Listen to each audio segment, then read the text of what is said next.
డ్వాక్రా మహిళలకు ఉపాధి కల్పనతో పాటు వారిని వ్యాపారవేత్తలుగా తీర్చిదిద్దేందుకు సరికొత్త పథకం అమలుకు ప్రభుత్వం శ్రీకారం చుట్టింది. పట్టణ ప్రాంతాల్లో స్మార్ట్ స్ట్రీట్ వెండింగ్ మార్కెట్లు ఏర్పాటు చేసి వ్యాపారం నిర్వహించేలా కార్యాచరణ ప్రారంభించింది. నెల్లూరులో పైలట్ ప్రాజెక్టును ప్రారంభించి త్వరలోనే రాష్ట్రమంతా దీన్ని అమల్లోకి తేనుంది. డ్వాక్రా మహిళలకు లబ్ది చేకూర్చేలా ప్రభుత్వం ఓ వినూత్న కార్యక్రమాన్ని చేపట్టాలని నిర్ణయించింది. ఇప్పటికే తృప్తి హోటల్స్ ను ఏర్పాటు చేయగా ఇప్పుడు మున్సిపాలిటీల్లో ప్రత్యేకంగా కంటైనర్ వాహనాన్ని దుకాణాలుగా మార్చి అద్దెకు ఇవ్వనుంది. దీని ద్వారా ప్రజలకు తక్కువ ధరలో నాణ్యమైన వస్తువుల్ని అందించే ఏర్పాట్లు చేసింది. తద్వారా డ్వాక్రా మహిళలు ప్రజలకు లబ్ది చేకూరేలా నిర్ణయించింది. ఇందుకోసం పట్టణ ప్రాంతాల్లో స్మార్ట్ స్ట్రీట్ వెండింగ్ మార్కెట్లను ఏర్పాటు చేస్తోంది. ఈ విధానంలో వ్యాపారానికి అనువుగా ఉన్న ప్రభుత్వ స్థలాల్ని గుర్తించి అక్కడ కనిష్టంగా 40 నుంచి గరిష్టంగా 200 దుకాణాల్ని ఆయా మున్సిపాలిటీలు ఏర్పాటు చేస్తాయి.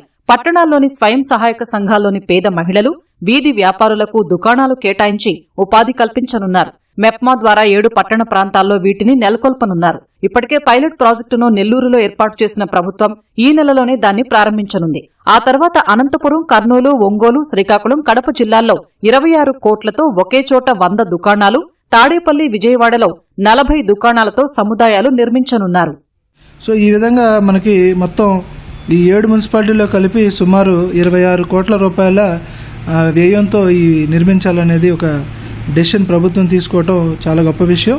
దీని ద్వారా 580 ఎస్హెచ్జి ఉమెన్ కుటుంబ సభ్యులు వాళ్ళు జీవితంలో ఒక సస్టైనబుల్ ఇన్కమ్ ద్వారా వాళ్ళు పైకి వచ్చేటువంటి అవకాశం ఉంది. అండ్ చాలా ఇంపార్టెంట్ ఫోకల్ ఏరియాస్లో వాళ్ళకి షాప్ ఇవ్వడం ద్వారా వాళ్ళ బిజినెస్ కూడా బాగా టర్న్అవుట్ జరుగుతుంది. ఈ బిజినెస్లు ఫిజికల్గానే కాదు, డిజిటల్గా కూడా వీళ్ళని వేరియస్ ఓఎన్డీసీ ప్లాట్ఫామ్స్ ద్వారా వీళ్ళ సర్వీసెస్ని కానీ వీళ్ళ ప్రొడక్ట్స్ని కానీ గిగ్ ఎకానమీతో లింక్ చేయాలనేది కూడా మేము ఆలోచిస్తూ ఉన్నాము. సో దీని ద్వారా ఒక్కొక్క మెంబర్ వాళ్ళ ఈఎంఐ పోగా కూడా నెలకి ఒక 20,000 నుంచి 30,000 ఇన్కమ్ ఎర్న్ చేస్తారని మేము అంచనా వేస్తున్నాము. ఈ 7 చోట్ల కాదు, నెక్స్ట్ వైజాగ్ కూడా రెడీగా ఉన్నారు. అంతేకాకుండా ఇంకా అదర్ యూఎల్బీస్లో కూడా ముందుకు వస్తున్నారు, చాలా ఇంట్రెస్ట్ చూపిస్తున్నారు. చాలామంది ప్రజాప్రతినిధులు కూడా మా దగ్గర కూడా పెట్టమని అడుగుతూ ఉన్నారు. సో అవైలబిలిటీ ఆఫ్ ల్యాండ్ బట్టి, టౌన్ వెండింగ్ కమిటీ రెజల్యూషన్స్ బట్టి దీన్ని అన్ని యూఎల్బీస్లో కూడా అప్స్కేల్ చేయాలని ఆలోచిస్తున్నాము.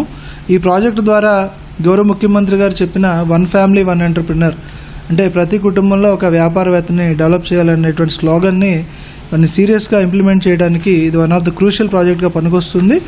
ఈ ఒక్క ప్రాజెక్టులోనే ఇప్పటికి 800 మెంబర్స్ని మనం వ్యాపారవేత్తలుగా మార్చిపోతా ఉన్నాము. నెక్స్ట్ మార్చ్ లోపల ఇవన్నీ కూడా ప్రారంభం చేసి వీళ్ళందరికీ కూడా షాప్స్ అన్ని కూడా ఇవ్వడం జరుగుతుంది. వినియోగదారుల్ని ఆకట్టుకునేందుకు స్మార్ట్ స్ట్రీట్ వెండింగ్ మార్కెట్ల వద్ద ప్రత్యేక సదుపాయాలను ఆయా మున్సిపాలిటీలు ఏర్పాటు చేయనున్నాయి. వ్యాపారాభివృద్ది మెళకువలపై శిక్షణ ఇప్పిస్తారు. ఈ కామర్స్ ప్లాట్ఫామ్లలో ఆన్లైన్ అమ్మకాలు చేపట్టేలా మెప్మా చర్యలు తీసుకోనుంది. బ్యాంకుల నుంచి రుణాలు ఇప్పించడం సహా డిజిటల్ వ్యవహారాలపై సాంకేతిక సహకారం అందించనుంది. ఈ కంటైనర్ అంతా కూడా మామూలుగా నార్మల్ వెండింగ్ మార్కెట్ మాదిరిగా కాకుండా ఇది ఒక స్మార్ట్ స్ట్రీట్గా దీన్ని డెవలప్ చేయడం జరుగుతుంది. దీనిలో స్పెషల్ ఫీచర్స్ ఏముంటాయంటే రూఫ్ టాప్ సీటింగ్ ఉంటుంది. ప్రతి కంటైనర్ పైన రూఫ్ టాపిక్ సీటింగ్ ఇష్టం జరుగుతుంది. దానిపైన సోలార్ ప్యానల్స్ని ఇంటిగ్రేట్ చేయడం ద్వారా రోజుకి 12 యూనిట్లు విద్యుత్ జనరేట్ చేస్తే ఒక కంటైనరు దానిలో ఒక 4 యూనిట్లు అదనంగా మిగులుతుంది. 8 యూనిట్లు షాపులకి ఖర్చు అవుతాయి. 4 యూనిట్స్ కూడా మనకి ఫైనాన్షియల్ మోడల్లోకి రావడం జరుగుతుంది. అలాగే ప్రతి ఒక్క కంటైనర్ కూడా డిజిటల్ డిస్ప్లే బోర్డ్స్ని పెడతాం జరుగుతుంది. దాని ద్వారా అడ్వర్టైజింగ్ ద్వారా ఇన్కమ్ కూడా మున్సిపల్ కమిషనర్స్ ఎర్న్ చేసుకునే అవకాశం ఉంది. అలాగే ఈ స్మార్ట్ స్ట్రీట్ అన్ని ఏరియాస్లో కూడా ఫ్రీ వైఫై కూడా ప్రొవైడ్ చేయాలని చెప్పి డెసిషన్ తీసుకోవడం జరిగింది. సో సాయంత్రం అర్బన్ ఏరియాస్లో ఉండేటువంటి ఫ్యామిలీస్ కానీ యూత్ కానీ ఈ ఫ్రీ వైఫై అట్రాక్ట్ చేస్తుంది. వాళ్ళు హ్యాంగ్అవుట్ ప్లేస్ కింద ఈ స్మార్ట్ స్ట్రీట్కి రావడం జరుగుతుంది. వచ్చే ఏడాది మార్చిలోపు వీటి నిర్మాణాలన్నింటినీ పూర్తి చేసి లబ్దిదారులకు అందించాలని నిర్ణయించారు. ఫిర్యాదులు చేసేందుకు ప్రత్యేకంగా మున్సిపాలిటీల్లో గ్రీవెన్స్ తో పాటు ఆన్లైన్లో ఫిర్యాదులు చేసే విధానం అమలు చేస్తారు. తద్వారా ప్రజల్లో నమ్మకం పెరిగేలా, పారదర్శకంగా వ్యాపారాభివృద్ది కొనసాగేలా ప్రభుత్వం ప్రత్యేక చర్యలు తీసుకుంటోంది.